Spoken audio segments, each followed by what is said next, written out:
Maybe.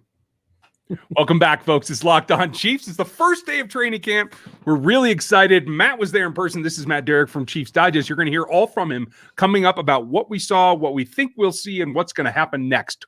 Welcome to Locked On Chiefs. It's the Locked On Podcast Network, your team every day. From the land of the free and the home of the Chiefs, this is the Locked On Chiefs podcast. Welcome back, Matt Derrick. It's been a long day, right? Your first day at true camp, right? First day of true camp, and at the point in camp already where you forget what day it is. So every morning I look at my phone to see what day it is because I think pretty much every day feels like a Monday right now. Right. Okay. It's just a month of Mondays. You'll be okay.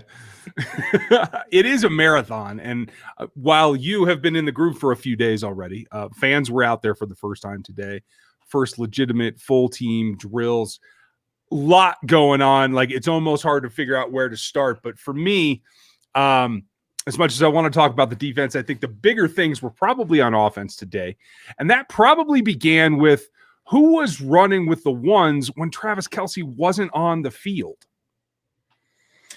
Yeah, I mean, when Kelce isn't on the field, Kelce, whichever one we want to go with, I think, you're going to see a lot of Noah Gray this year. I mean, It's just been consistent. I mean, even going back to OTAs, I've been into belief now for a while that I think by the end of the season, Noah Gray is going to have more snaps than any other tight end on the roster that's not named Travis Kelce. We'll see how it bears out, but yeah, I don't think there's any doubt right now that the Chiefs see Noah Gray as a weapon that they feel like that they can use. Yeah, and I think they should. If you checked out RGR on Wednesday, folks, you saw my actual film review of Noah Gray from college, and a lot of wrinkles that I think can fit into this Chiefs offense. The fact that they got him rolling with the ones day one, I think, gives you an idea of where the hierarchy is for that position group right now. You would have to say that probably early, like you said, day one is a good sign. Definitely later in the season, but I think he could probably get some snaps week one. Maybe they have a package designed for him. Like, they're going to try to use him, right? Yeah, I mean, the tricky part is going to be how you balance the workload. I mean, some of it is that, one, I think they want to give Travis Kelce a little bit of a rest because Travis Kelce played a lot of snaps over the last season. Remember, he's not getting any younger. So I certainly think part of it is that they want to get Noah Gray to get in there and give Kelce some rest. The other part of it, too, is that, hey, Chiefs are Chiefs, and Andy Reid's Andy Reid. So he's going to play a lot of 12 personnel with two tight ends out there. Question's going to be is can Noah Gray be the kind of guy that can pick up some blocks, do the things that the number two tight end's got to be? It's not all about running out and catching passes. You got to be able to chip. You got to be able to block. You got to stay in and help the run game. I mean, there's a lot of elements to it. And there's a lot of things that Blake Bell's going to be better at right now. It could certainly be that, hey, maybe Noah Gray is number two tight end with a bullet right off the bat and doesn't look back. It could be that maybe there's going to be some things that he needs to pick up. We're going to find out when the pads come on next week. That's when, we'll really find out there's some answers, some questions. And one of them is going to be, hey, can Noah Gray be physical as a blocker and, in both the pass and the run game? Yeah. And when you look at what he did in college, it wasn't physicality, blocking people to the ground. It was good positional blocking, get in the way, maintain your edge. I am optimistic about that, especially if they do line them up in the H. I know that we haven't seen much of anything in terms of formation and that stuff. That's all coming, folks. We'll get into that. But I thought it was a bit of a surprise that he got reps with the ones right off the bat. The other surprise on day one for me was I kind of expected LDT to walk back into his role. I know that in minicamp, very, very rusty, and that's perfectly fine, running with the twos. He started with the twos on day one, too. Do you read into this as either a surge from Trey Smith, or is it just still trying to knock the rust off of LDT? We won't have Kyle Long for a while. How do you see this right guard spot right now? Yeah, I mean, it could go a lot of different ways. I mean, you're absolutely right. I mean, it could just be simply a LDT still rounding into shape. Remember, didn't, really only came in for the veteran minicamp and didn't get a lot of work there. And it's still, I mean, once again, there's been no pads. So Andy Reid even talked about it on Wednesday. I mean, that's going to be a test for Trey Smith when the pads come on. But, I mean, you just be around this team at all. And how you don't fall in love with Trey Smith, I have no idea how. And I know the Chiefs are falling in love because they love what they've seen on the field so far. They love what they're hearing. I mean, he's been great at press conferences. I mean, you're hearing all the right things from this kid. But so far, I mean, it's been the play on the field that's dictated where he lines up, and he has forced himself into that conversation at right guard. Yeah, Long going down certainly opened things up. But the Chiefs wanted to really see what Smith, had there anyway. This could simply be a situation that, hey, Trey Smith, maybe he backed into the position a little bit, but I think it could certainly be a situation where he grabs that right guard spot and doesn't let go. I mean, like we talked about, a long way to go, and the pads have to come on. You got to see what happens in some preseason games. But yeah, I mean, this team absolutely loves Trey Smith, and it would not surprise me at all if he was starting in week 1. I'm really excited about that because as much as I want to keep the pressure off of him, being a rookie and having to beat out 2 guys with a lot of experience, that said, I like where it would go if he's in there in terms of being able to have more of a balanced offense, get those short yards when you need it. I don't think we're going to have any kind of overhaul of how much Andy Reid is going to call running plays, but I feel like they're going to be a little bit more effective with the type of guys that they have in camp, the more physical type, really from Orlando Brown all the way over to Trey Smith. Is that jive with what you're feeling right now about the group? Yeah, it really does. I mean, if you look at the lineup that they have, I mean, this is a more physical, gap blocking group than they've had in the past. I mean, and that doesn't mean that, maybe they can't still do some of the outside zone stuff that Andy Reid likes to do and some zone running. But, yeah, I mean, this is, especially, and no knock against Mike Remmers. I mean, he may be a little bit of the odd man out. I mean, he's still a mountain of a man. So I'm not going to be, stepping on Mike Remmers' cape or anything. But Orlando Brown, Joe Thuney, Creed Humphrey, Trey Smith, these are all power blockers, that can really physically win matchups one-on-one. And that hasn't always been something that the Chiefs have had. So I certainly think it's going to affect a lot of the things that they do. I think it's going to certainly change what this team looks like in the red zone.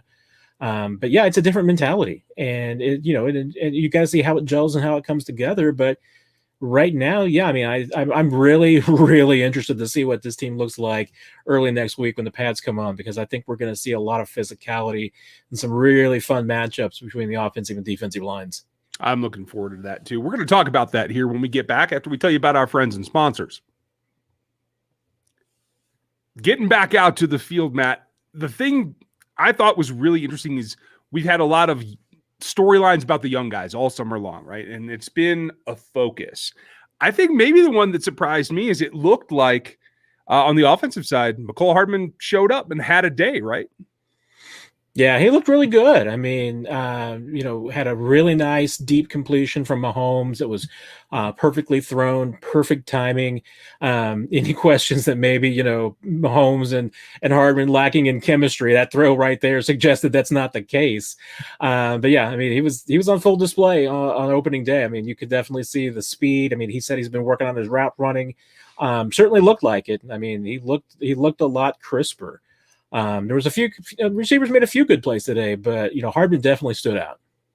It's interesting because he just said the other day how he didn't get any time with Pat over the off season and how he didn't get that kind of connection. And that's a concern, honestly, when you get on the field. But like you said, walking back out there today, if they're making those kind of hookups, it goes a long way. One of those, if I remember some of the clips that I saw, was over DeAndre Baker, who I think was the highlight of my day in saying that this is a progression. I didn't expect him to be full go on day one. I was glad he was going to be in camp. I was hoping he'd get there in a week or two, but how did Baker look to you? Yeah, it didn't look at all, like there was any problems with Baker. I mean, he certainly did not look restricted in any way. Looked like he was pretty comfortable out there. Hey, the defensive backs had a rough day. I'm not going to lie. It was a rough day for the secondary overall, and especially the corners. And I have no idea what to judge yet. I mean, at the corners, other than I think Traveris Ward and L'Jarius Sneed are clearly your top 2 corners at this point. And then after that, there's still a little bit of a tussle, and I think that's going to go on for a while. I mean, I think the Chiefs want to rotate around. I think I'm not going to read too much into yet Baker and Hughes getting as many looks as they did early on, because the Chiefs do want to see what they have. I mean, that was a big part of that. They want to see those two guys in particular go up against a little bit of the number one offense, to go up against Tyreek Hill, go up against Hardman, Robinson, Pringle, these guys, and see what they've got. And, because this is their test time. I mean, this is they're being given the opportunity. This is when they really need to show what they've got. So it doesn't surprise me that, guys who've been around for a while that the Chiefs know, like Rashad Fenton, a little bit of a Bo Pete Keys, that maybe they're not getting as many reps right now, but that could change in a heartbeat if you're given the opportunity and you don't catch the ball right now. Because this is it. I mean, this was the plan for the Chiefs all along, was to come in and give Hughes and give Baker both a chance to see what they've got. I think that's a positive thing. You have to do that at this time when it's safe to do so, when you're not in competition. I think a lot of folks were a little surprised it wasn't Fenton, but that was exactly the tack that I took. They know what he can do.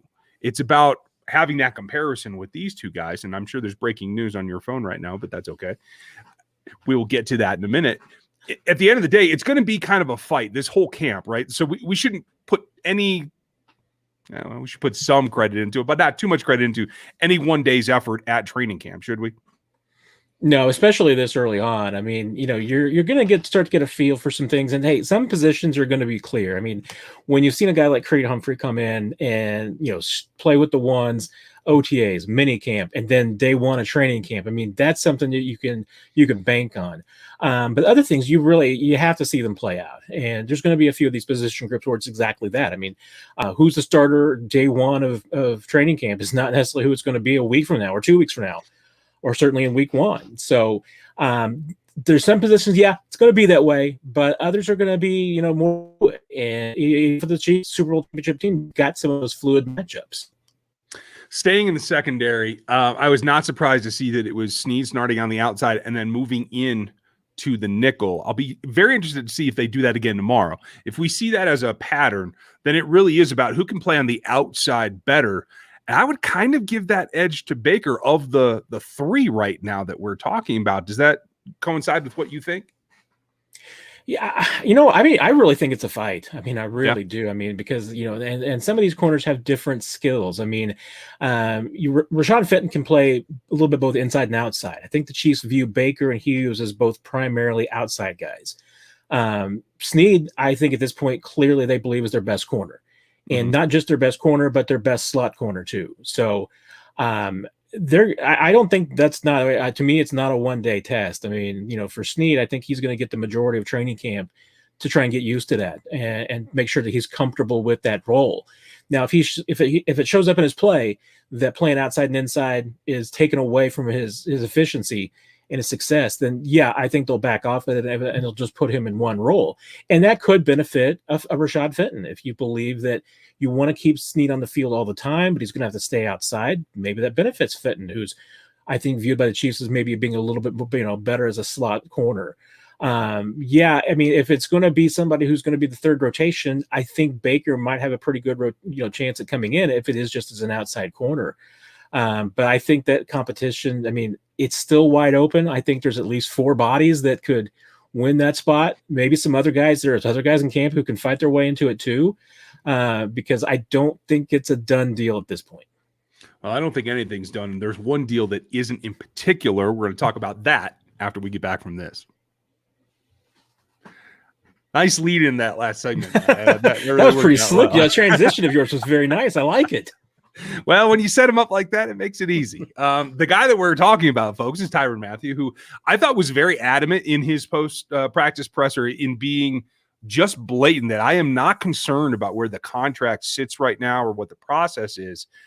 Is any of that bluster or try to calm down the fan base, or do you read that as being true to how he feels? I think it's one of those things that Obi-Wan Kenobi kind of a thing. Everything's true from a certain point of view. Much as Tyrann seems to be tweeting about his contract, here's, I think, the ultimate thing is that you don't see it impacting on the field whatsoever. And I don't think that anybody expects that. I mean, you heard it from Clark Hunt. You've heard it from Andy Reid. I mean, this is a guy that they expect is going to go out and play ball and play it well, no matter what's going on with the contract. And it's been that way all summer. I mean, Tyrann Mathieu's been Tyrann Mathieu. I mean, there's absolutely no doubt about it. Yeah, I mean, I think that we're all curious about exactly what is the holdup, and I think we could probably take some guesses at what it is, as far as just, you know, being apart on years and money, and, you know, how you spread all those things out. But no, I mean, it's take Tyrann Mathieu at his word, because his play backs it up, that he's not worried about it, that he's just out there to play ball, because he has been nothing but solid on the field. And clearly, you talk to the teammates, they could not be happier with him as a teammate. He's been helping out the young guys. I mean, there's a reason why Tyrann Mathieu probably deserves that extension. It probably deserves to be one of the highest paid guys in the league, because it's not just about the play on the field. It's him as a leader. I mean, he is this defense. I mean, he's the heart and soul of it right now. Yeah, and that's what they have to have. I in the end, don't think it's going to draw out too far, but I will say this: with the noise you hear around the league, with especially from Jamal Adams wanting to get paid that kind of safety contract, that is then going to bump it up. I said the other day that I think Brett Veach has to hurry up. I think that they need to remove whatever barricades they can to try to get this done before the cost goes up pretty dramatically here in the next week or two. Yeah, I mean, they're always going to be able to make the argument, hey, Jamal Adams is younger. I mean, there's always going to be that aspect of it. But I'm with you. I mean, if that's a deal that gets done and it parks the safety average value rate up a few notches, then yeah, I mean, Tyrann Mathieu is going to have a case to be made. Says, you know, I need to be up a few notches too. So I would want, if I'm Brett Veach, to get it done sooner than later, because, you know, that Adams deal looming out there could be the problem.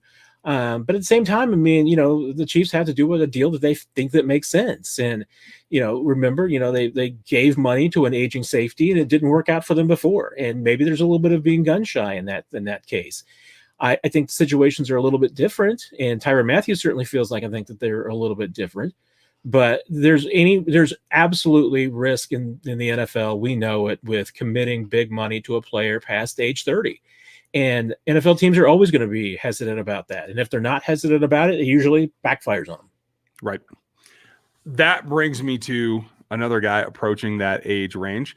Willie Gay Jr. had a good day out from what I saw, all the reports, but I think that was probably emphasized by the fact that Anthony Hitchens wasn't out there. What do we know about Hitchens' hamstring? Are you concerned about this being the first big practice of the summer and he's not there? Yeah, Hitch tweaked his hamstring on day one. And I mean, I think it's a concern simply because, you know, injuries have been a problem for Hitch the last few years. I mean, especially some of the you know, hamstring type issues. I mean, it's been a consistent problem. And he hasn't always missed a lot of games. He's played through them, but I think they absolutely have, you know, affected his play. And, you know, I know that he certainly didn't want to start out camp this way again. The Chiefs didn't want him to start out the camp this way again. I think they will probably be, you know, a little, you know, slow to bring him back, because I do think that, you know, they want to give the other guys some opportunities. I mean, you know, you're going to see a lot of Ben Neiman filling in for Hitch. The question is going to be really more about, you know, how quickly they bring along Nick Bolton and how he performs, you know, further down the depth chart, because that's the guy that's really in a position to eventually take a lot more of Hitch's work. But you're right. I mean, you know, Willie Gay looked really good on Wednesday. The speed, the anticipation, it looks like he's playing just a lot more reactive and a lot faster. A couple really nice plays, the passing game, you know, knocking down some Mahomes passes. That's big. And, you know, if Gay plays the way that he played today, then yeah, Chiefs fans are going to be really happy with him. So let me be specific. Was it Neiman that called the defense in Hitch's absence? Yeah, it was still Hitch or Neiman that was doing all of that, and Gay's playing off ball. Okay. So yeah, when they pepper in Bolton, I think that's going to be the thing that we're all kind of waiting on. I just want to wrap it up by asking you, what didn't I see? What was a takeaway that you noticed on the field that we haven't heard about? It's a good question. I mean, because I think you did a good job tweeting. I'll tell you what. I mean, it seemed like everything hit Twitter, whether it was from me or somebody else. I think everything made it out there. You know, I think you really the cornerback situation is just the fluidity of that. I do think is going to be a big story. Probably a little bit messier than even I anticipated it to be. And I thought it was going to be a pretty interesting battle as it was. But I think, yeah, it certainly looked like there's going to be a lot of faces in there. I'm really curious to see still how this, you know, the receiver group works out. I mean, we talked about Hardman having a good day. There are other guys who had good days too. You know, Antonio Callaway had a nice play. I've still been really impressed with some guys further down the depth chart. Reese Fountain, I thought had a couple of good moments today. Darius Shepard, kid from Blue Springs, local kid, had a good day. That's going to happen in 7-on-7 when there's no contact. So, we'll stop short of putting them in the Frankie Hammond Jr. Hall of Fame. Good. But I was impressed. So we'll see what happens. For those of you who are wanting to know about the third string quarterback battle, I think Shane Buechele's in the lead right now. Wow. Anthony Gordon's impressed me, but today Buechele was the clear winner in that battle. Okay. If that's your sort of thing. Right. Things that I'm not worried about yet. That probably didn't make Twitter. Right. Well, thank you. And we're glad that you're going to be there for us and be there for everything at Chiefs Digest, folks. That's where you can get all of his information as he sees it happen. We appreciate you being with us, Matt. Of course, Ryan. Great talking to you. Folks, thanks for watching. We'll catch you tomorrow.